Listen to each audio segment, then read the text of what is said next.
special call meeting of the Caddo Parish School Board will now come to order. I ask you to please stand, and we'll be led with the invocation and the Pledge of Allegiance by Ms. Tremail.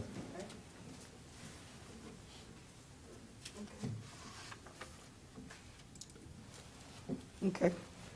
Let the words of my mouth and the meditation of my heart be acceptable in thy sight, O Lord, my strength and my Redeemer. Would you join me in prayer? Our Father God, we thank you for this time. Lord, we thank you for this day. We thank you for the meeting that we've already gone through, and we pray that we make decisions in an orderly manner.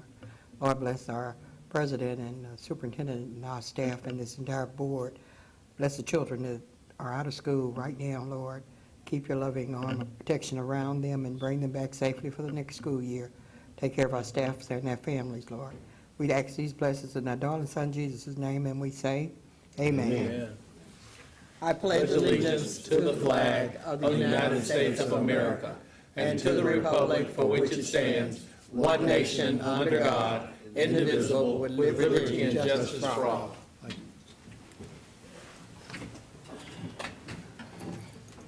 We'll now take the roll.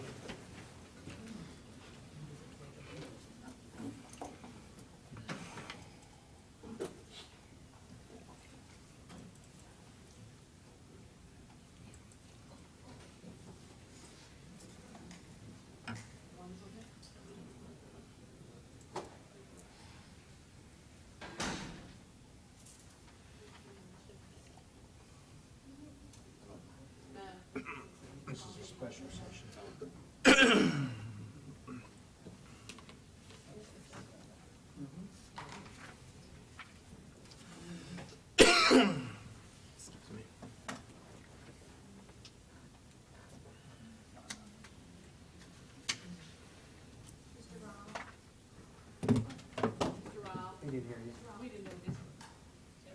It's a special call session. It's a special session, yeah.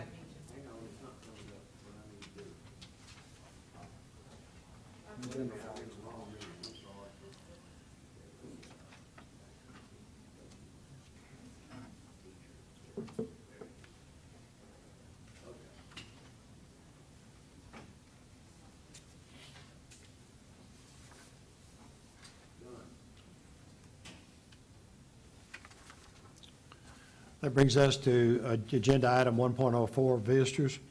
Caddo Parish School Board welcomes your input and comments regarding the items that are on the special session agenda. If you would like to speak regarding an item on today's special session agenda, please come to the podium, state your name and address for the record, then make your remarks to the entire board. Please limit your comments to no more than 3 minutes. A time clock on the monitor screens will help you be aware of your time. When the time is up, your time has run out. It is the board's policy not to respond individually to the members of the audience. When appropriate, the board may refer concerns to the staff to be addressed. As this is a public meeting, we ask you to refrain from referring to personnel by name or incident, and in accordance with the school board policy, derogatory statements about or directed at a school board member, any employee, or any other person shall not be allowed. Thank you. Do we have anyone who wants to speak?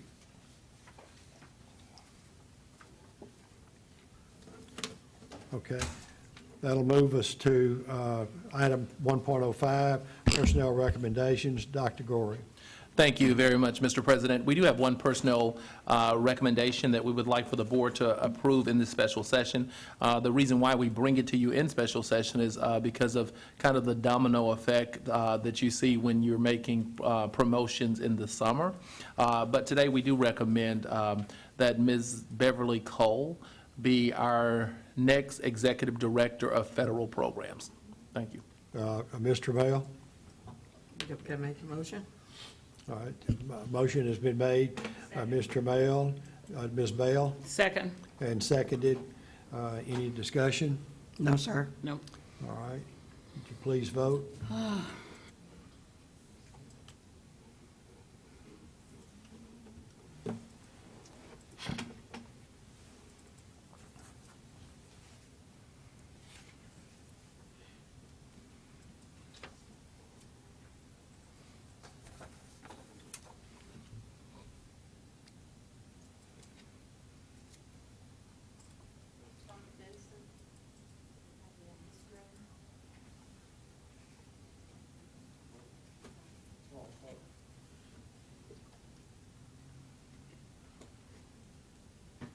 Motion carried. Moving to item 1.06, consideration to change the July school board meeting to July the 27th, 2021. Ms. Travail? So moved. Motion's been made by Ms. Travail. Ms. Bell? Second. Motion's been made and seconded. Are there any comments?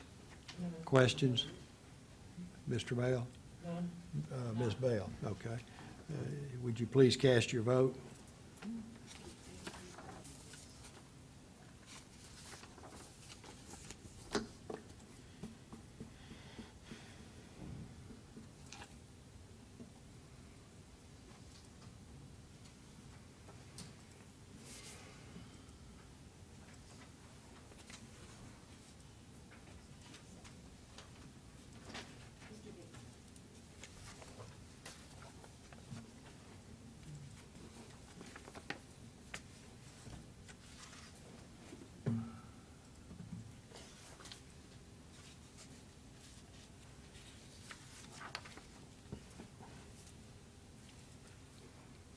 Okay, motion carries.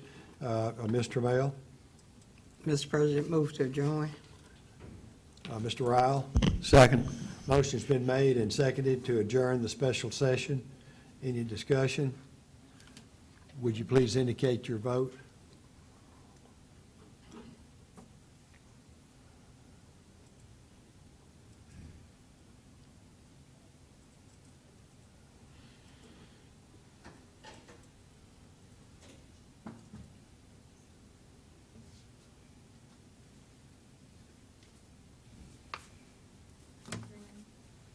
It hasn't showed up on my screen yet. You're in the right session. Yeah. Okay. Mine either.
Okay. We're going to move directly into the executive committee meeting. And we'll start with the roll call on the executive committee members.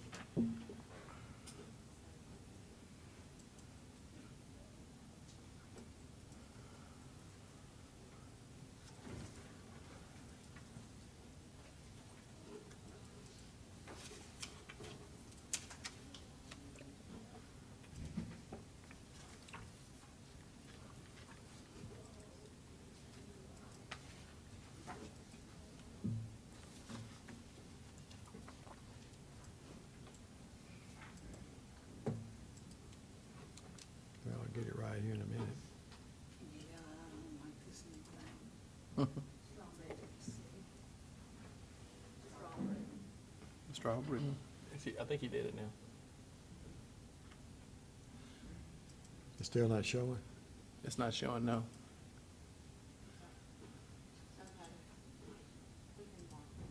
I got it. He has it. I got it. Okay. Okay. Thank you.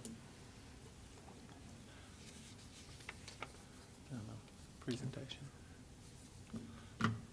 Dr. Gorey, any presentations at the meeting today?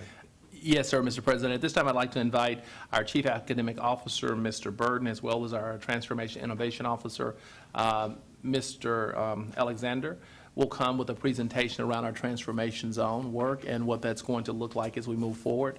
A couple things I'd like to point out quickly is that in 2014, we formed our transformation zone, and again, in the beginning, this work truly focused on how do we change the trajectory of a group of schools at the time that were eligible for state takeover, and we saw great success certainly in that first 3 years of the plan. The second generation of the plan, which was the first plan was our partnership with the University of Virginia, and that pretty much drove the work, and a lot of that work focused on climate, culture, and really changing the environment of the schools. In our Transformation Next work, we really focused a lot on teacher quality and effectiveness, partnering with the state, implementation of TAP. And now we are at the time where the conversations around what does the third generation of transformation work look like in Caddo Parish, and that's what the presentation today will present to the board. Mr. Burton. Thank you, sir. President Albritton, Superintendent Gorey, members of the board. As Dr. Gorey has said, we would like to discuss with you and share our plans for not only modification but expansion of the work that is done in the transformation zone. This is probably the best quote that sums up the time since 2014 to now. Not everything that is faced can be changed, but nothing can be changed until it was faced. And if you think back to what many of these schools were like in 2013, 2014, there's been drastic change in those buildings. There's been drastic changes as far as the opportunities that these children have had. There have been drastic change in how the adults in this building think. I remember because I was a few years before that, or just a year before that, I was a principal at a magnet school. And back in those times, you would have seen my kids come from the magnet school to be in the videos and the presentations and to host and to welcome. Now that's changed. All kids have the opportunity to experience and be seen and have those opportunities that really shape them. So the one true thing is, even though our job is not done yet, we do feel we've made an incredible difference, and we would like to be able to provide the supports to other schools. At this time, I would like to ask Mr. Alexander to come up, and he's going to give you a little bit of background around the transformation zone, and then I will be able to come back up and talk to you about what's coming. Mr. Alexander. Thank you, Mr. Bird. Good afternoon, board, or board president, or Dr. Gorey and board members. As I talk this afternoon, I want to first of all say thank you guys for the support that you have given us in the transformation zone. Dr. Gorey say that all the time, that this is my baby and we have to make sure that it works the right way. So first of all, I want to thank this board for the support that you've given me and the staff in the transformation zone. The first thing we want to talk about, we got 3 beliefs that we believe wholeheartedly in. Transform and tailor support can improve the education opportunity for all students. We really do believe that, because you have to tailor the support. Every school is different. No school is the same. So we have to tailor that support for that school to make sure our boys and girls get what they need so that they can be successful. The next thing, only by identifying and confirming the highest level of priority can schools make improvement. You have to go to the source and find out exactly why, quote unquote, these schools not improving. And I know you guys ask all the time, where's the improvement? Well, we're going to talk about that later on in the presentation and show you that we have made some improvement. All students deserve a path to lifelong success. I believe that with all my heart. No matter what part of town you stay in, whether you stay in Cedar Grove, Cooper Road, Allendale, wherever, that child deserves an opportunity to be successful. And it's our job as educators to make sure that that child is successful. Next thing, the transportation zone impact indicators. We have to, and we're still working on this on a daily basis, we have to eliminate long-term subs. We also have to make sure that we have a qualified teacher in every vacancy, because research have clearly stated that if you have a certified teacher in front of boys and girls, you're going to do well. So we have to make sure that we recruit and retain certified teachers in front of boys and girls. Growth in the Elite 25 profession. Listen, you guys get asked all the time, so do us. Are we moving schools? The bottom line, the test scores tell us everything. Yes, our kids are more than a test scores, But at the end of the day, that's what the public look at. And our thing is to make sure that boys and girls are getting what they need so that they can be successful on the Leap 25. Growth in school performance scores. We have to make sure that we growing kids. When we grow kids, schools grow. The neighborhood grow. It's a partner relationships, so everybody grow. Recognize the equity honoree by the LDOE. That's something we want to do. Because the bottom line is this right here. You want to make sure that you hit every subgroup. If we have a SPED subgroup, we want to make sure that those babies are doing base and above also. So we want to hit every subgroup to make sure we're getting more bang for our bucks. Recognize at Caddo games. You know, this is the part that our teachers and principals are really looking forward to this year. Because if you move schools, and some of you guys have spent time in the classroom, it's no better reward than you move schools and they reward you at the end of the day for moving schools. All right, the transformation wins. It's just some of our wins, and I'll go in more in a little bit. Accelerating academic achievement. We've made some growth. We still have some work to do. That's why Mr. Burden and Dr. Goree have came up with this accelerated program that we have this summer that quote unquote try to catch some of these kids up. They have a lot of gaps. I'll be the first one to tell you that. But I'm just firm believer nothing is impossible. They can be caught up just like anything else. Equity. If anybody know anything about Dr. Lamar Goree, this his baby, equity. Make sure that kids all over this parish get what they need so that they can be successful. We do know that some schools need less and some schools need more. So we have to make sure that those kids get what they need so that they can be successful. The great thing about the Amazing Shake program is the respect for all communities and families. It taught our kids a lot. You know, our kids cannot hold a conversation where they look you dead in the eye. But through that program, they can do that now, and they're very successful. School support organization around the need of children and students. We have to continue to do that. We have to make sure that we have business partners inside our schools giving us the support we need so we can be very successful. And this next one I believe wholeheartedly in, an effective leader and teacher. Research have clearly stated, if you got two things right in a school, it will grow. The principal and the teacher. If you have those two things, I guarantee you that school will grow. You have to have an effective leader and you have to have an effective educator standing in front of boys and girls. The ability to adjust and maximize impact. You know, the great thing about the zone, and we have a tier 1 curriculum that we have to follow, but we understand our babies have gaps.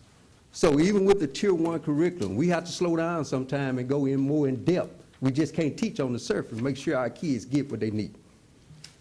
The next thing with the wins that I want to sum it up before I put it back to Mr. Burton is this right here with some of the wins that we've had. When I look at the zone, I look at 3 different phases. It's just like building a house. The first phase is the foundation. Dr. Billy Snow and his team did a great job building the foundation. Just look at the culture and climate of our schools. He laid a solid foundation. The next phase is the second phase. It's framing the house. The zone team and I made some great academic gains in just 2 years. We anticipated more growth, but COVID-19 had other plans. From 2017 to 2019, 10 out of 14 schools in the zone improved their school performance score. I'm going to say that again. From 2017 to 2019, 10 out of 14 schools improved their school performance score. Early prediction from last year showed that the other 4 schools would have made gains also, but go back to COVID-19. Both high schools in the zone improved graduation rate and SPS scores. Woodlawn and BTW went from an F to a C. Since then, both of those schools have exited the zone. That's something to clap about, because that's what it's all about. We don't want them to stay there. In the zone, we've had 3 district principals of the year. We've had 1 teacher district principal of the year. Marco French is the 2021 state principal of the year finalist right now. That's coming out the zone. Now we move to the third phase. The third phase is putting the roof on top of the house.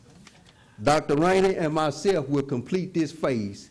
Thank you. I'll turn it back over to Mr. Burke.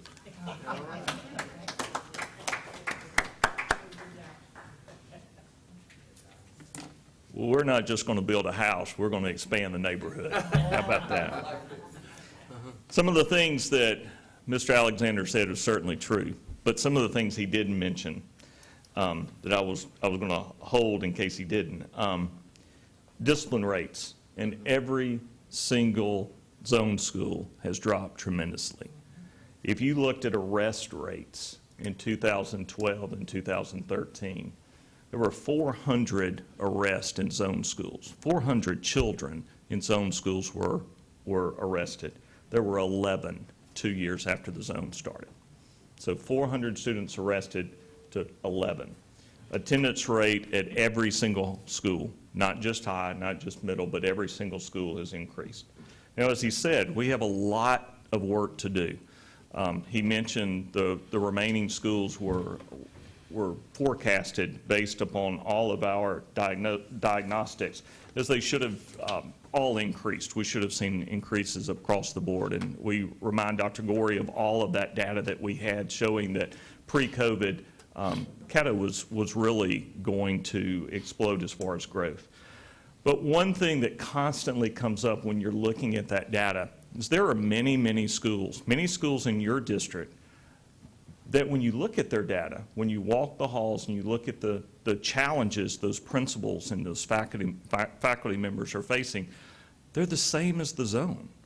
And many times those principals are asking, why does that school get to have that tailored support? Why does that school have to have that director sitting, beside the superintendent, getting that immediate ear when I'm not receiving that? And we've had that conversation with many schools for years. Well, now it's time to do something about it. And so what we would like to introduce today is the Caddo Achievement Zone.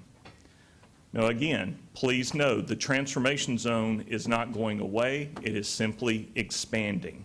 The name transformation zone is going away, and it's going to be called the achievement zone because, as we have said, our goal is to increase the achievement across the board for every single student. Now, immediately you're thinking, I hope he gives me the name of the schools today. I hope Dr. Gorey gives us the names. Well, we're not going to give you the names of the schools today, and there's a reason why, several reasons why. First of all, we wanted this school year to end. Our schools and our principals have gone through such a tremendous year. We did not want to institute change with them prior to this entire school year ending.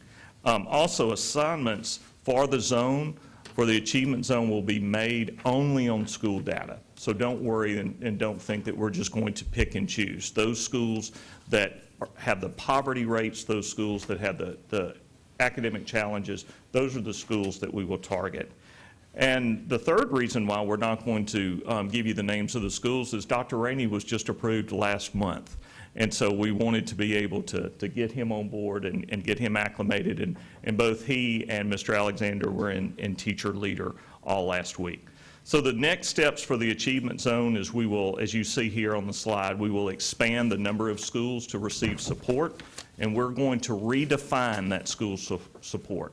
We're going to actually take some of the master teachers who are on those campuses and redefine their roles to still provide support only to zone schools, but they're going to go from master teachers now to lead content teachers. Because if I'm an expert in K-2 education, why must I only be narrowly focused on one school? Why can't I be a member of Mr. Alexander's team or Dr. Rainey's team and serve any of the schools that serve under them? Now, they each will still only have anywhere from 8 to 10 schools. So we're going to keep the numbers very small so that the support can be there. But we're going to give each executive director a team of leaders that presently are on the schools, are at the schools now, that will stay in the schools to be able to support those principals. Those district content teams, will be assigned to each executive school director and zone cluster, and their only goal is to build the experience, the expertise of the school leadership teams. We're not going to ask them to go into classrooms and do model lessons to impact one teacher. We want them to build the capacity of that principal, of that assistant principal, of that instructional coordinator, so then that leader can go within a PLC meeting and build the content and support of their teachers. What will continue to drive the work? We are not deviating from any of these main drivers of the work. Climate and culture is still going to be a priority. Teacher effectiveness is something that's going to be gauged constantly. How we intervene with students academically, the data that we use, as a matter of fact, we are even expanding through our Illuminate data dashboard, the data available to our schools, and you know the work through the incentive plans that this board has approved. Our focus will continue to be on talent management. So in summary, the old transformation zone is changing. It's now going to be the Caddo Achievement Zone. You're actually even going to see, thanks to our communication department, new marketing. You see the new face of the Achievement Zone logo. The full TAP model was still going to be in existence, but it's going to be modified because we're not coming to you asking for you to double that budget to expand TAP into all schools. We have a very strong plan to be able to achieve the same supports that we are able to provide with our TAP initiative into all of our Achievement Zone schools. We are moving from a school-based support model to a district-based support model where each of these directors will have, as I've said, a team of people supporting only the Achievement Zone schools. We're changing our TAP incentive to a Caddo Gains incentive plan. This is something Dr. Gorey discussed with you during the strategic plan initiative, where a Caddo Gain will, an incentive package will be the one incentive package that all schools target to be able to show reward for academic growth. And one thing that is not going away, of course, is the prioritized support. So at this time, we will take any questions that you have, and of course, Dr. Rainey and Mr. Alexander and myself are available if you have any. Mr. Gordon. I do have a group of folks that want to speak, but I want to throw in a personal comment if I'm allowed here. I heard this presentation by Mr. Alexander at the South Shreveport Rotary Club meeting, and y'all, I'm sorry, but everything he said surprised me. I was not aware of the achievements, individual achievements of the transformation zone. So I hope today, as you leave this meeting, you can kind of stand a little bit taller, chest out a little bit further, and so forth, because this is a great program that has been very successful for our students. Ms. Green? Well, I mean, I hate for you to tell me that you're not going to tell us the name of the schools, because that's what my ears were getting perky for. So when exactly will we know? So our goal is that over the next week, we will begin to notify and speak to principals. As we finalize that list, I'd say by the end of the week, we will make that information available to the board. But we do want to go and speak to principals. One thing I want to reiterate that Mr. Burton did say, it's very data-driven, very much based on economic need and data and performance. Okay, so when people say, now I can stop people from saying transformation zone, it's the achievement, what's the name, achievement? The Achievement Zone. The achievement zone. Yes, ma'am. And so you guys will determine, I'm hearing the stuff that you're using, and all I really heard him say is, I want to go back to Green Oaks High School while we was up here talking. But I see the formula that you're using, and I know for a fact that one of my schools fits just about everything that, you're saying. And you already have so many schools still in the zone, so how will you determine what schools you might need to take out and what schools you might need to put in? Well, again, remember, we doubled the directors. So You have- instead of you have just two. having one director that was serving, now we're going to be able to double the amount of schools because we have two directors that are solely going to be working with Achievement Zone schools. Okay. I think you'll be pleased. Better hope so. We better hope so. I think All you'll be righty. pleased. All right. Well, I look forward to looking at that list here pretty soon. Yes, ma'am. All righty. Ms. Bell? Okay, I have a couple questions too. Number one, Good presentation, great. You know, I'm follow up behind it, I'm happy, because my schools look good, okay. Who are the lead content teachers? How would you select them? Are they already in place, the master teachers or what? Yes, ma'am. Those are individuals who are already in place at the schools. 95% of those team members were already master teachers in the zone. Okay. And so what we're doing is repurposing them, because again, we feel that we can better utilize their talents, their knowledge, by repositioning their support to a district support model. Now, again, we are not moving 10 people to central office. Don't let anybody tell you that. These individuals are in the schools, and they're going to stay in the schools. But they're going to be on teams, so that instead of me only serving at Oak Park Elementary, I might serve Oak Park Elementary, Caddo Heights Elementary, and Queensboro Elementary. Okay, now, you said the lead of those teachers. When you say build the leadership teams, what you mean by build the leadership team? Just build their knowledge. The principalship and the teachers in the zones have the hardest job of anybody in the district right now.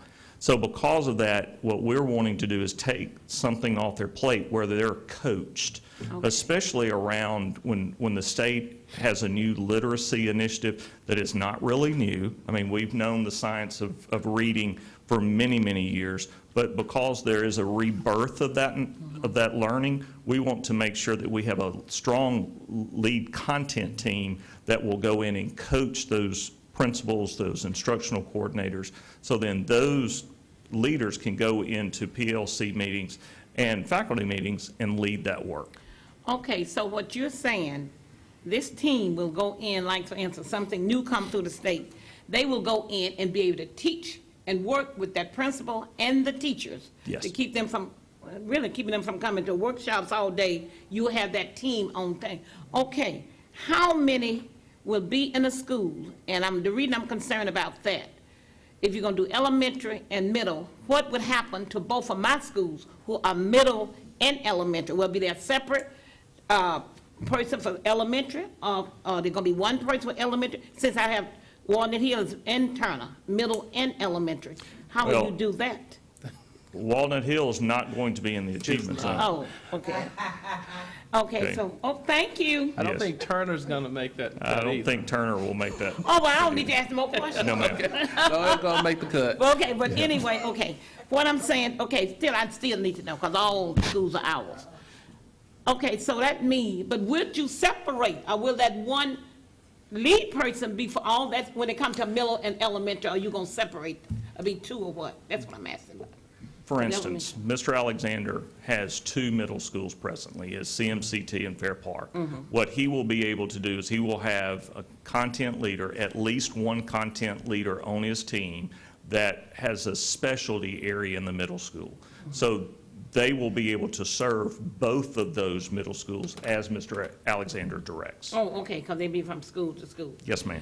Another thing, Yes, since you're making these, this is a change in that, they was master teachers, and to me, they're like content coaches, okay. Now, would they will not be, like you said, they're not gonna be able to, they're not gonna be doing instruction, they're gonna be instructing our teachers, which is a great thing, okay? But will this be a promotion for them, or will this be a lead up, or what? More time, more into the, Their salary remained the same, because by the time you took their base salary, you added the TAP incentive Oh, the TAP. stipend that they received. If you added those two together, that's going to equal what their lead content salary is now. We made sure that this was going to be budget neutral. We also made sure that we would be able to sustain this work after ESSER funds ended. Oh, okay. So this is something that is not based upon ESSER. This is something that's based upon the braiding of lots of federal funds. so will that time be the same as when school's out, they out too, or they will be working They work more? 210 days. Yeah, I think it was more days on How the many? contract. Be more days on the contract? Yes, So it'll be ma'am. something like. And that The pay is allows pretty them to much be consistent trained. with their daily rate that they're paid. So in essence, you're working more days. Yeah, more days, So you get- a little bit more money too. Mm-hmm. That's it, thank you. You're welcome. Mr. Little? Thank you, Mr. Albritton, and thank you for your presentation. You know, sometimes I'm skeptical of equity programs because they seem to be fueled on feelings, not facts. This program is fueled on facts and evidence, and it's producing results, and I want to compliment everyone that's been involved with it because it's oriented towards success, and you can see that in the successes that you all are having. I'll also say, after this weekend of shaking 600-something hands, our Amazing Shake program could be used in many, many schools. That soft skill set of interpersonal relations could be amplified in other areas. And then I did want to ask, looking back, what would you all have done differently, if anything? Do you think the program, as it was initially launched, was pretty solid, or were there any key takeaways or learnings? I mean, I'll take that one. No, y'all want it? Is there anything? Okay. One of the things that I wish we would have done is integrated the Amazing Shake more to a tie into their daily walk at school. Yeah. Many times it was isolated to prepare them for an event, and it didn't necessarily translate. Become part of culture. Exactly. Yeah. Yes, because I think if we could go back in time, that would be something I would change. You know, the things I would not change would be the equity work, because that truly has, again, I think the most important thing is change the adult conversations here. You don't know the number of conversations or almost shouting matches we've had behind closed doors around some of this work because of the equity fight. And now how we fund, how we even provide any resource, whether that's talent, whether that's time, whether that's funding, has all changed because of the work of the zone. You've proved yourself, you've proved the efficacy. My last statement, and I'm sure we have, but some of the work, have we worked in concert with community partners like the Community Foundation, Community Renewal, Step Forward? We're working hand in glove with Yes. many of those programs. Okay. Right, Thank and you so much. one thing I'd like to add to that too is to remember our community has funded our annual DC trip to the tunes of $60,000 in private funds that the community has supported us in raising every year, pretty much, so. Okay. Very much in very strong partnerships with every group that you've named. And the friendship houses in some neighborhoods? All of the VOA completely engaged in the work. I thought so, but thank you so much. You're welcome. Mr. Dixon? Thank you, Mr. Chairman. I guess I'd like to start my comments by saying I can recall when the transformation zone started. I was a part of the Amazing Shake at least once or twice, and I thought it was great for the esteem of those kids. I mean, just immediate change in their demeanor. So I'll keep my comments brief. One thing I'm excited about is the name change. I think words are powerful, and when you talk about achievement, that just changes the whole dynamic when you read it. So I applaud you with that. But I guess a question would be when you talk about schools that'll be a part of this whole zone. And you may have answered it, but I'm still not clear. What criteria are you all looking at to enter schools into this zone? And then is there a graduation out of this zone? We've always ensured that the data drives all the decision-making. And when we created the zone in 2014, remember, those were schools that had been failing over a decade. So what we will do is look at longitudinal data to see, do we have schools that are very similar in academic performance as many of the schools in the zone? Also, we'll look at other challenges. Do they have challenges filling seats with qualified teachers? Do we have a history of long-term subs and vacancies? Is this school in comprehensive intervention required? Are they labeled by the state as a CIR school? So what is special about that school that shows through data that they need the additional support? So it will, we will make sure that when we bring a list for Dr. Gorey's approval, that we will have all the data to support that. Thank you. You're welcome. I do think it's important to note, though, and I will note this, that all of our current transformation zone schools will be a part of the achievement zone. And again, that's really just looking at that, creating that generational success. And until we see that, we will not remove those schools out. With our 2 high schools, we saw that continued path of success, and that's why they were removed out of the zone work. Mr. Mel? Oh, thank you, Mr. President. What'd you say? Which The high part? schools are out of the... Right, the high schools were actually removed from the zone this year. They are grouped with Mr. Monero with all of our other high schools. Oh, that's just wonderful. Because they are both C-rated They are both C schools. for a few years. I'm excited Yes, about it, so yes, we're ma'am. gonna keep, now what, now that was my question, what would determine how do you graduate, how are you promoted out of this? So that's when you reach a C or better? I think it. That's not, yeah, because you still can speak to the CIR, UIR Okay, criteria. okay. 'cause I think Yes, that's more good. and I think we want to make sure that there are systems in place to ensure this is not a person dependent. Because as Mr. Alexander said, you could have an incredible principal come in, and we all know a couple incredible principals that have made just incredible jobs as far as changing the lives of students. But what if that principal left? Are those systems in place for that continuance to happen? And so what we want to make sure that we have are the systems in place so that no matter who's in those seats, the work will continue. And so that's what we're building and supporting. So we don't allow a letter grade simply to dictate whether or not someone's ready to leave the zone or not. Okay, now this question might be just a little shaky, but sometimes you have to ask shaky questions to get a firm answer. Determining leadership in the achievement zone. If you see a school that's plateaued in the same level, and you say that with me looking from the outside, in, trying to determine the growth, and then you show me the growth, and it's reasonably small, and it continues over the years, do we determine then that we need to change something on that site or on that campus, other than bringing in not a master teacher, but what the new name? Content leader? Content leader, okay. Lead So, content teacher. how do we determine, I'm trying to do this without rolling my Well, eyes and stuff, I mean, and Mr. Mel, we've placed many teams on plans Okay, for okay. improvement.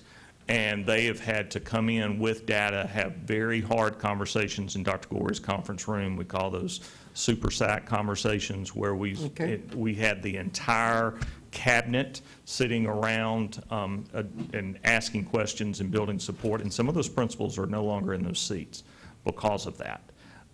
Because they did not. And Dr. Rainey can tell you, one of the questions asked for him when he interviewed is, what is your expectation for growth of a school, Okay. given where they are in 2021? How long should it be before we see dramatic improvement? And you said? We should see improvement in a year because the structure's in place. Oh, okay. Well, we have that great leadership you look at, I always talk about when you all move people like Mr. Rainey from a school site to, I know you got to, how do we figure out a way to pay these principals so that we can keep them on the school site for 4 to 5 years to make sure that the growth pattern that we have? Because if you look at it now, I'm just saying this name and it doesn't mean it doesn't pushing anything, but like Marco French, if we decide he comes back and then there's an opening at central office and we take him from Queensboro, he needs, but I'm just trying to, just help me with that, because That's you, Dr. Gorey. Right. One thing I'll tell you is that I think that's why it's so important that we continue to incentivize the principal role Yes. and continue to make sure that those resources are on the campus to incentivize the principals wanting to stay there.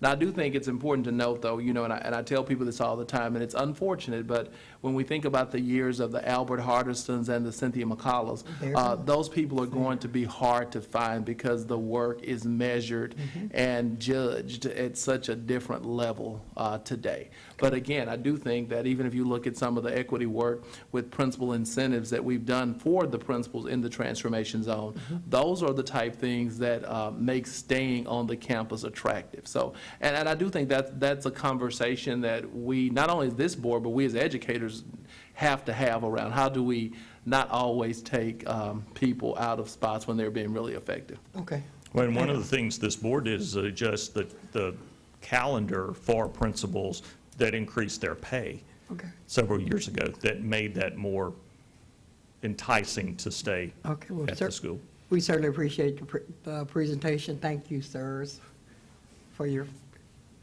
undying work. Dr. Vincent?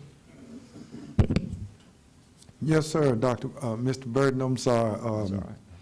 I want to piggyback on what Board Member Trammell just mentioned. I know we voted on, I think, the top gains. We as a board voted on that, right? Recently? Was that top gains? Right, you voted to approve the block Right. of money to be there. Correct. Yes, sir. And I just want to highlight and make a comment to say, I concur with her to say, I guess when you're, bad analogy, but this comes to mind, when you're in a combat zone, you should get combat pay. If you can lift up a school, by sheer nature of the area code, some principals can walk in and just say good morning and get the money. I think if you are in a school that's in the old transformation zone or the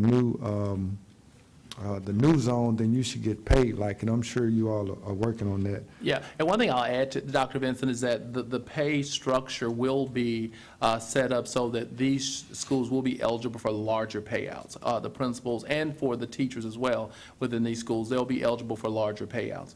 Many of these schools also will qualify for the target school stipend, and those are the schools that have shown a history of being challenging to staff. So a lot of them will qualify for that. So we are going to incentivize the work that way.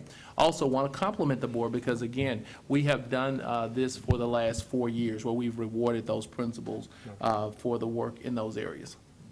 Yes, sir. And I guess I want to make light of the moment to say, Dr. Gorey said, pay doesn't make folks happy. And I would say I need to find some research to say pay makes folks very happy. Well, or at least it makes them want to get up and go to work in the morning. I think it doesn't make them say it. Okay, my little punchline worked. Yeah. It may not make you happy, but it doesn't make you say it. Right. How many schools will the content coaches have? I think you said 8, maybe? Did I? Each content coach will primarily serve 2 schools. 2 schools, okay. Maybe the word has gotten out to some of the principals or some folks. Their concern is that if we're having a hard time overseeing 1 school, how could we do it with 2? So I just wanted to throw that out because maybe it's gotten out a little bit.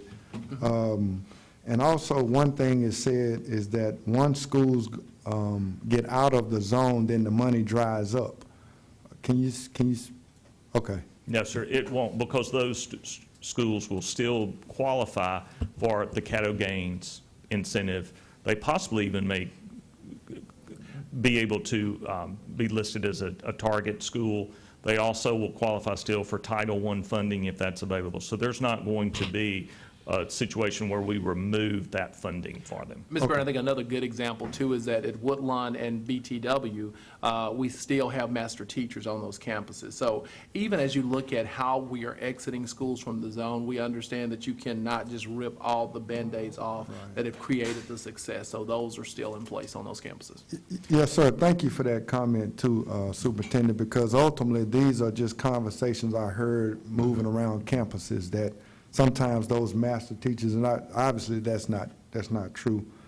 One thing about the content coaches, I will say, more work for less money or neutral money may not be a good thing also, especially if I'm putting in more time for the same amount of money. So that's just food for thought. But thank you all so much. No, thank you. Mr. Rochelle? Thank you. I'm going to go back to this pay thing here. Tell me more on how the TAP funds are going to be used and the days and everything, and it's all being neutral. Well, to simplify it, all of the master teachers were paid using a classroom teacher salary schedule, and they were paid a stipend to perform the duties of a master teacher. And that stipend was a yearly stipend. They signed a contract each year saying that they recognized this was a temporary one-year assignment.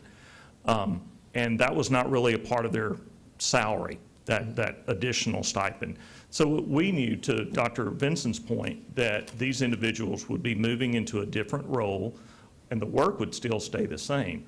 We wanted to include that stipend into their salary so it would never go away. So now those individuals are receiving the past salary plus the monies that were in a stipend as now a part of their yearly salary, and they are working 210 days. So now that salary is not a year-to-year, or that stipend is no longer a year-to-year contract. It is something that's now embedded, a part of their salary, that is part of their retirement, that will never go away. Okay, and so if a teacher goes from one of the achievement zone schools back to a regular school, what happens with their pay then? A classroom teacher's pay doesn't change. This is a content leader that serves on the district team. Okay, all right, so content, use the wrong words, okay? So what happens if this individual now changes positions? and Two go- different job descriptions. Okay. So they go from being a lead content teacher now to being a classroom teacher, and they will follow the appropriate salary schedule. Or whatever it is that they go to at Yes, sir. any other school? Yes, sir. Okay. And the way that y'all were funding this, you were using TAP funds? There's really no TAP funds. We've used a combination of federal dollars, whether that's Title I funds, state funds that we were able to get through, let's say, through our super app funding. We were able to take any of those, braid those together to be able to provide all the funding for master teachers, mentor teachers, as well as the incentive pay. Okay, so the TAP program, because the wording is we have full TAP and we have modified TAP. So there's still going to be a TAP program and there's still TAP funds? Yes, Okay. yes. Because we're maintaining the mentor teachers on their campuses, as well as Dr. Gorey said, master teachers are still going to remain at some campuses. So we wanted to make sure that the work of those TAP schools would be able to continue. Okay. Okay, and you said something that we can now double our capacity. Well, I think that's great that we're getting prepared. Are we getting prepared to double our capacity of the amount of schools that are fixing to be in this? Yes. Okay. And I don't think it's quite going to be double. I think that it will get to a point where we'll probably have 10 schools signed to each of our leaders and their teams, is what I think the conversation will end up being. Now, with that being said is, and this is, if you find something that works, figure out how to duplicate it. That's what you. Okay, and if we've got something that's working, duplicate it. Well, the last comment I have to say is boy, it sure is good to see everybody's faces. Well, we still have one mask wearer over there. There she is. You don't have it on now. Getting ready to talk. I said, oh, well, I'll be here for a while, so I'll come. Thank you so much for your time. Dr. Benson? Hey, very briefly, I don't know if Mr. Alexander is going to remain for the meeting, but I just want to give you a shout out publicly to say the work you did at Green Oaks High School, man, as Board Member Green stated, was phenomenal. So, and I've heard also others that are working under you now comment you, so thank you and your, the leadership team for the work you all are doing. Thank you so much. Hey, they don't have nothing to do with you. I'm just saying, I want to give credit where it's due. They don't have nothing to do with you. Dr. Dozart? Thank you, President Albritton. I just want to commend, working as a principal, that's almost like a dream to have all these resources coming for help. And I just want to, again, thank you all for the great job you're doing. Thank you, ma'am. Okay. I don't have anybody else on the speakers list. Thank you. Mr. Burton and Mr. Alexander, I appreciate y'all, because this is the kind of thing that I think a board member needs as we go out into the public. We do have some strong bullets that we can throw, and I do appreciate the effort, and I appreciate the success that's been demonstrated here today, too. Thank you very much. Dr. Gorey, to work on the agenda for our June 15th meeting.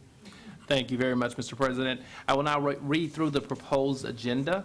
Item 6.01, personnel recommendations, there is nothing there at this time. Item 6.02, administrative contract renewals.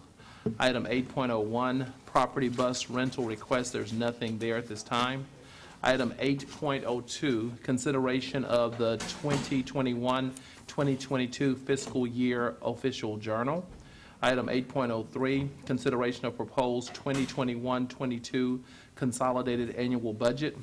Item 8.04, consideration of proposed revisions to Caddo Parish School Board Policy CCA, aligning job descriptions and personnel recommendations. Item 8.05, to consider and take action with respect to adopting a resolution giving preliminary approval to the issuance of general obligation school refunding bonds in one or more series of parish-wide school district of Caddo Parish, Louisiana, making application to the State Bond Commission for approval of said bonds and providing for other matters in connection therewith. Item 8.06, consideration of property casual insurance renewal. Item 8.07, consideration of proposed permanent utility servitude. That's at Summerfield Elementary School property. Item 8.08, Caddo Parish School Board property listings, and that's coming from our Building and Grounds Committee.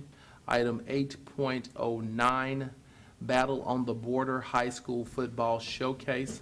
And item 13.01, there are no current families in that situation. Thank you, Mr. President. Thank you. All right, looking at the individual items. 6.01, we don't have any personnel recommendations. Administrative contract renewal. Any comments, questions? 8.01, property bus rental request. We don't have any at this time. 8.02, consideration of the 2021-22 fiscal year official journal presented by Mr. Howard. Any questions, comments? 8.03, keep in mind, we've got another budget meeting scheduled for next Tuesday. But the consideration of the proposed budget, consolidated annual budget. Any questions, comments? All right. 8.04, consideration of proposed revisions to School Board Policy CCA. 8.05 is really refinancing some existing bonds. Any questions or comments? 804, yes, Ms. Green. Thank you, Mr. President. I didn't see a name beside this, so I'm guessing it's with the attorney. 8.04.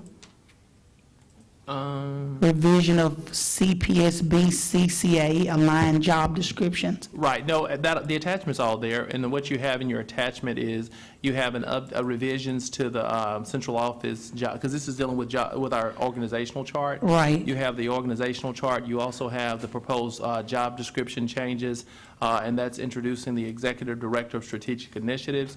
Also, you have the modified job description, which really matches the past Executive Director of Communications. That's before we group the strategic work with that. And you also have the employee personnel recommendations attached there as well. So explain to me, so that we have this on record. So the communications director will switch in the job description and Right. title, right? The current position is Director of Strategic Communications and Strategic Initiatives. That person will shift into the position of Executive Director of Strategic Initiatives. That job description will be retired, and we will go back with our original Director of Communications, and our current Assistant Director will be moved into that Director of Communications, and that Assistant Director's position will be eliminated. Okay, how much money are we saving with something like that? Right. The salaries that are being proposed are in the attachments. Let me see, can I find that?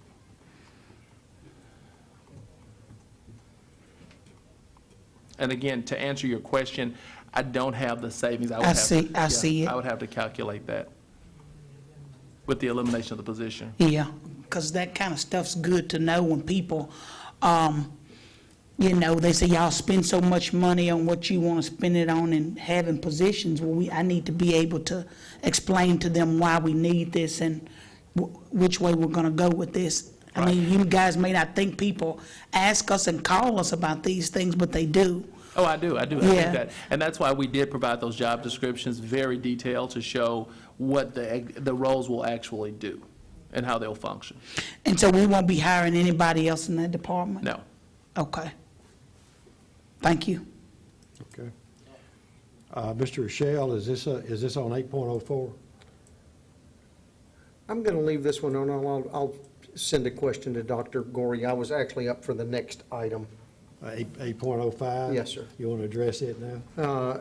I don't know, it depends on where Dr. Vincent is. I see he's on the board. He may be for this item. Dr. Benson, are you referring to 8.04? 4? Okay. Yeah, thank you, Mr. Rochelle. Dr. Benson on 8.04? Yes, sir. I think from what I understand, that was a position neutral position. There was no. It is people neutral, yes, sir. People. Yes, sir. Okay, people neutral. I didn't see any savings that was highlighted.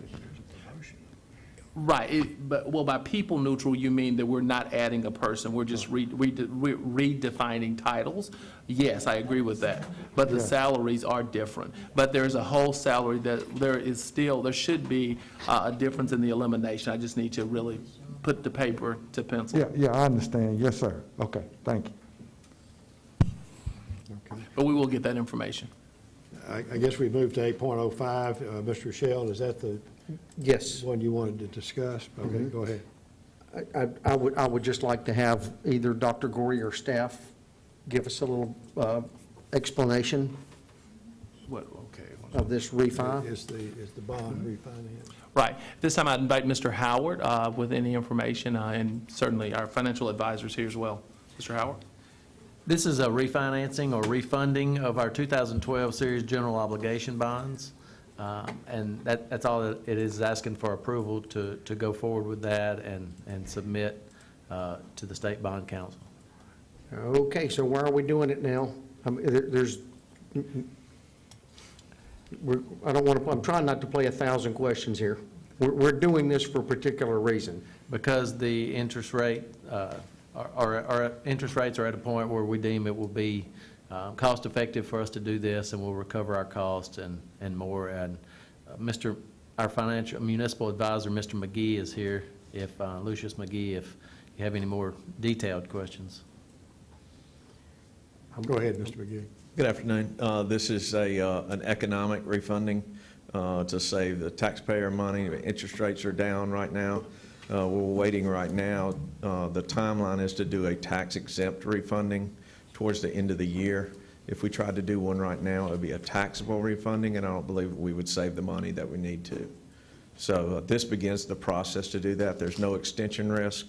We're not extending the debt at all. We're paying it off the same amount of time that the original bond price or bond issue was for. And we have some thresholds that we want to make the savings are. We won't bring you something that doesn't meet it, the State Bond Commission's recommendation for a savings threshold. Okay, and because I've been on this board long enough, we have refined a bunch of them and saved a bunch of money. That's right. So what kind of threshold are y'all looking at on this one? At least a 3% savings on this. 3% savings? Yes, sir. That's a pretty good chunk of money. That works. Hey, okay, I'm not real, there may be some board members here that may not have ever seen one of the refis come through. I don't know. Okay, that was the purpose. I just want it discussed publicly that and part of this is because of our financial position. We're in a position that we can do this, whereas if we weren't financially capable, we wouldn't be able to do this, correct? That's correct. This is a culmination of all the work that the administration and the board has done in the past to strengthen the financial stability of the school board, which allows rates to stay high, which means your interest rates are falling and gives us an opportunity to do something here. And remember, this is a general obligation bond, so these savings go to the taxpayer. Right. Okay. There we go. That was it. Thank you. Okay. Thank you. Thank you. Okay. Moving to 8.06, consideration of property casualty insurance renewals. Consideration of proposed permanent utility servitude at Summerfield Elementary School. Caddo Parish property listings. And if you'll recall the meeting that we had with the building and grounds, it was listing the properties that we have for sale. And then a request to participate in the battle on the border. You got someone on the board. I'm sorry, Mr. I missed that. Mr. Ryle, which one? 08, okay, Mr. Ryle on 08. Thank you, President Albright. Now, I noticed, how long have we had Building 6 up for sale? Oh, I don't know. Mr. Greer, do you have that information? It's probably been 3 years. One moment, Mr. Greer, you're not on. Okay, Well, go ahead. Just ballpark, you know. I don't have the exact time frame. Just Mr. a while Brown, though, but right? I can get it for you. It's been a while though. Mr. Burton, do you remember when Lockett moved? How long have they been in that building? I think, Dr. Gorey, since 2016. Okay. I don't think the school's been on the market that entire time, though, but we will get that exact information. Is it being utilized now in any capacity? No, sir. Just vacant? What kind of condition is it in? It's probably between fair and good. We've had some issues with some, I guess some plumbing issues over there. Some minor things that we've had to take care of, but, you know, for the most part, nothing that would make it just, you know, totally unattractive. You know, what seems odd, it seems like it ought to be the most marketable building we have for sale as a church, but why are we having such troubles selling it? Do we have any resident realtors and I could answer that question? Well, it's my understanding, though, that the building's in need of major renovations Okay. for an office to actually move into the building. The parking facility is not very nice, and it's you know, there's quite a bit of commercial property for sale within the city now. Oh, okay. I think that's I got all you. playing into why it's not selling. Okay, I got you. Okay, thank you. Mr. Shell? You kind of flew through them a little bit, and the one I wanted to get back to was the 8.06, if that's all right. Yeah, that's fine, go ahead. I've got to get, hang on, where did it go? Uh-oh. I got to get back to it. Okay. Just want to, I see the total premium down there. So how's our premium compared to last year? Mr. Howard?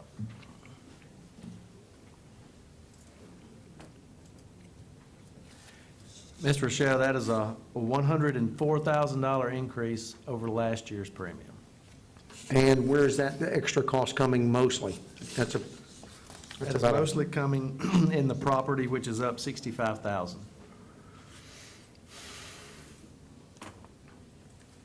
Is there a particular reason why we're going up? I mean, that's a pretty substantial hit. It is, and we've questioned them and re-questioned them, and they've gone back and gotten as many quotes as they can, and it's just the market right now. And we've even gotten them to quote with higher deductibles, and it would save us very little, not nearly as much as you would think, with going up from $1 million to $1.5 million deductible. So this is going up 104, so that's about 13%, is that about right? Yeah, a little over 10%. Yeah, 13% increase. Okay, the cyber liability, well, that was, because that's something that we actually got a little usage out of a couple of years ago, correct? Well, we did not have that insurance at the time. We got that after that happened. Well, that's a dadgum shame. Right. Okay. Yeah, it certainly would have been worth it. Are there anything, is there anything else here worth being noted? Because there's, I mean, it's pretty just very bulleted. There's no a bunch of details or anything. Is there anything that you or Dr. Gorey or any of the staff? There are no other changes. It's Okay. pretty basic. Okay. Well, there goes $104,000. I hope these insurance companies are listening, and they just took a teacher away from us. I hope they feel good about that. Thank you. Mr. Dixon, with your permission, I'm going to ask the attorney to speak. I know he's on the board. Would it be okay? I just want to point out, I did a comparison of insurance costs for Caddo Parish school system several years ago compared to Jefferson Parish and East Baton Rouge Parish. I think the comparison was that based on the fact that we use our own legal counsel in order to do our litigation compared to some of the others. But if I'm not mistaken, the lowest that their insurance premiums were was $7-8 million, and up to $14 million was what their insurance was. So I just want to point out our insurance is much cheaper than those others, but the reason is because we do our litigation is handled through us before they ever get to our self-insured retentions. And so that's the rationale behind it. Plus, we do have high deductibles, whereas EBR had like a $250,000 per accident, and every time they get to $250,000, they pop it up to their excess carrier, which then pays for that legal counsel. That's why they're so much more expensive. So, but we are, compared to the rest of them, Caddo has a very, very, very, very low insurance premium for what we have. And I don't know if the mic has to be on for this or not, but and I appreciate you taking the time. I hope your arm reached well enough back there to pat yourself on the back on that one. Did it reach? Arthritis.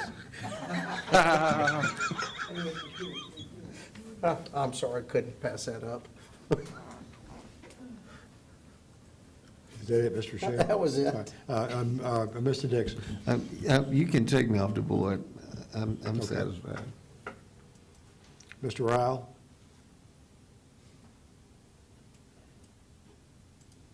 Thank you, President Albritton. Is this the same umbrella overall coverage that was, that we used when we had that little phishing scheme that hit us a while back? Is that coverage under this umbrella here too? It will be now. We did not, like I said, we did not have the cyber liability coverage at that time, but we do now, and if we pray that doesn't happen. Okay, I see that. Okay, thank you. That's what I thought. Thank you.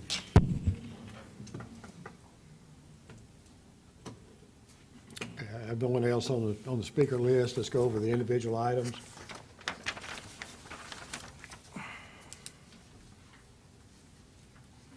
All right. Personnel recommendations or not, there's none. Administrative contract renewal, consent. Property bus renewal request, we don't have any at this time. Consideration of the 21-22 fiscal year official journal, consent. And hopefully we'll have it when we complete next week's meeting. Same thing on 8.03. Depending on approval of that budget, I guess it would be on consent.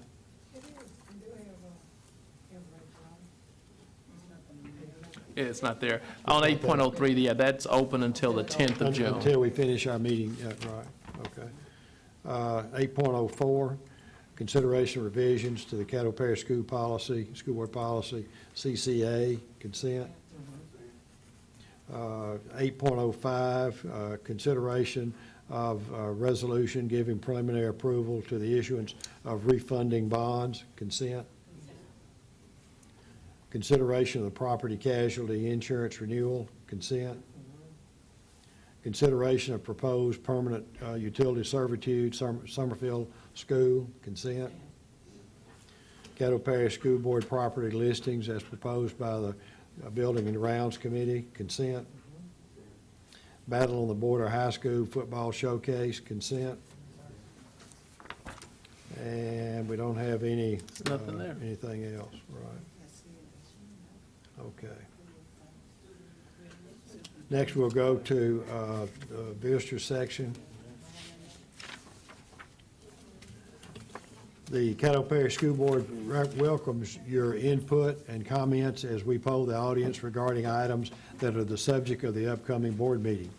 If you would like to speak regarding an item that is the subject of the upcoming board meeting, please come to the podium, state your name and address for the record, then make your remarks to the entire board. You do not need to fill out a card. Please limit your comments to no more than 3 minutes. A time clock on the monitor screens will help you be aware of your time. When the time runs out, your time is up. We got to vote to establish the agenda. Oh, I'm sorry. I'm sorry. We have to have the agenda before you can speak A to motion, it. yeah. I'll accept a motion now, Ms. Green, or Mr. Nations. Yeah, I was about to go, but, okay. I move approval of the proposed agenda and the consent agenda for the June 15th Caddo Parish School Board meeting as presented. All right. And Ms. Green? Second. Okay. Mr. Rao, comments? Okay.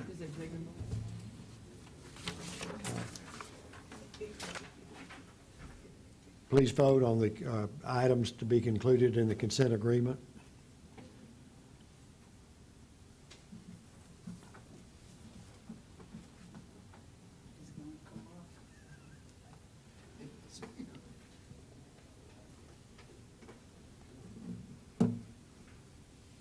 We have to go out and go back in order to get, I don't think so, if you're in the meeting. this is a different meeting. Well, yeah, you got to be in the meeting. Yeah, that's what I'm saying. Why? Are you in the executive? No, I'm fixing to get in there now. Okay. Let's see. This is what I'm waiting on, yeah. He's covered up the vote. It's underneath there somewhere. There it is. Got to go out and go back. Got to go in to join the meeting. I'm sorry. There you go. Okay. Committee members, please vote. All right, motion carries. Now that we have an agenda to speak to, we're asking visitors for comments. The Caddo Parish School Board welcomes your input and comments on as we poll the audience regarding items that are the subject of the upcoming board meeting. If you would like to speak regarding an item that is the subject of the upcoming board meeting, please come to the podium, state your name and address for the record, then make your remarks to the entire board. You do not need to fill out a card. Please limit your comments to no more than 3 minutes. A time clock on the monitor screens will help you be aware of your time. When the time runs out, your time is up. It is the board's policy not to respond individually to members of the audience. When appropriate, the board may refer concerns to the staff to be addressed. As this is a public meeting, we ask you to refrain from referring to personnel by name or incident. in accordance with school board policy, derogatory statements about or directed at a school board member, any employee, or any other person shall not be allowed. Thank you.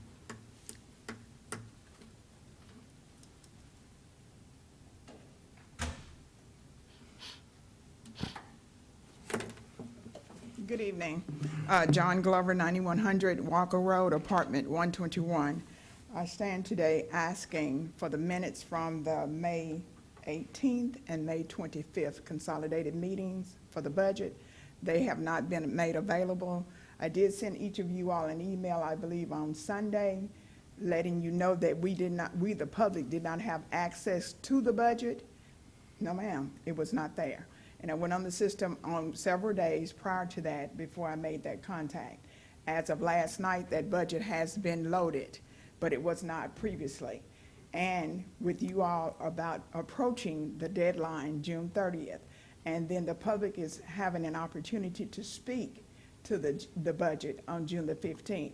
It does not give us really ample time to be able to peruse a budget of such a significance, whereby we can see exactly what you all are anticipating for the 2021 school year as it relates to expenditures.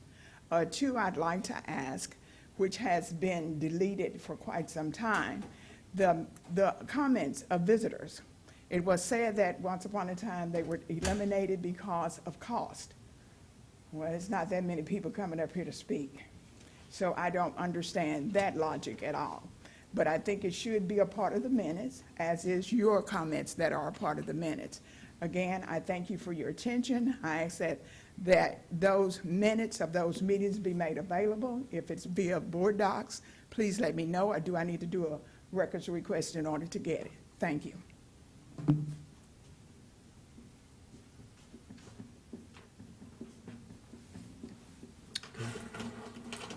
Anyone else? Okay. Any board member, any new business to be brought before the board? Board member announcements and requests. Mr. Mail? Thank you, Mr. President. I just want to say that to Dr. Goree and staff, I know that last week's journey was something to reckon with, but I want to say that each graduation turned out to be so successful, and we certainly appreciate all the efforts that y'all put in, and we thank God for the sunshine, because he did bless us with it. So, and yes, my grandbaby did graduate from Captain Shreve, so that's our legacy. That's the third family group to come out of Captain Shreve, so we bleed green and gold. Thank you so very much. Ms. Green? That green and gold must be from Green Oaks.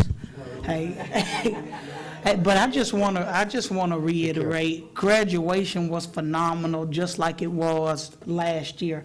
Even though the rain kind of pushed us back, and staff was able to go ahead and still accommodate it so everybody could walk and have a great celebration. It did feel good to feel a breeze every now and then. But thank y'all so much for putting on graduation. As a request, you have a few people in the community have been asking me about our meetings being on Facebook, because just like the commission and the city council, and they said, well, why isn't the school board? And I was like, well, let me ask. I'd like to get that and if there's a problem, let us know, but I'd like to get the answer to that if you guys can. That way you can have more parents. They won't be running up to us as quickly if they watch some of the meetings on Facebook. That gives them that kind of access. Another thing is, I can wait for it to next week. That's it. Thank you. Mr. Little? Thank you, Mr. President. I'm going to sound like a parrot, and so forgive me for that, but to all of those who planned the graduation, thank you so much. It was done flawlessly. The fireworks were phenomenal. The weather was great. Y'all even somehow managed to pull that off.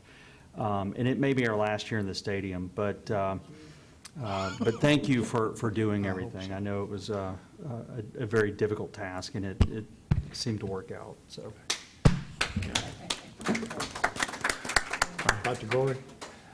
Right, one thing I'd like to do, certainly speaking on behalf of the board, the staff, I'm sorry, I'd like to thank all of the board members that participated in graduation. Thank you for your timeliness, your understanding as we had to make changes. Certainly would be remiss if we did not thank Victor Monero and our entire staff for just doing an exceptional job of planning something special for our families. And really excited for our graduates and excited about the places they will go. Mr. Mayo? I wanted to make sure that, I think one board member said that they shook about 600 plus hands. I think that we may have did about how many, Mr. Burton? About two? Right. Probably about 20, yeah. But the joy in it was just to be delightful enough to touch the students and It was feel cool. the excitement. So it was all very exciting, but I've got a request that I've lost somewhere, but I'll give it to you, Dr. Gorey. Thank you. Thank you. Mr. Little? Did you Mr. have Little? No, that's a artifact. Oh, okay, okay. Ms. Green? Move to adjourn. Okay, motion's been made. Is there a second? All right, all in favor, please vote. The committee members? Oh, I exited out before I voted.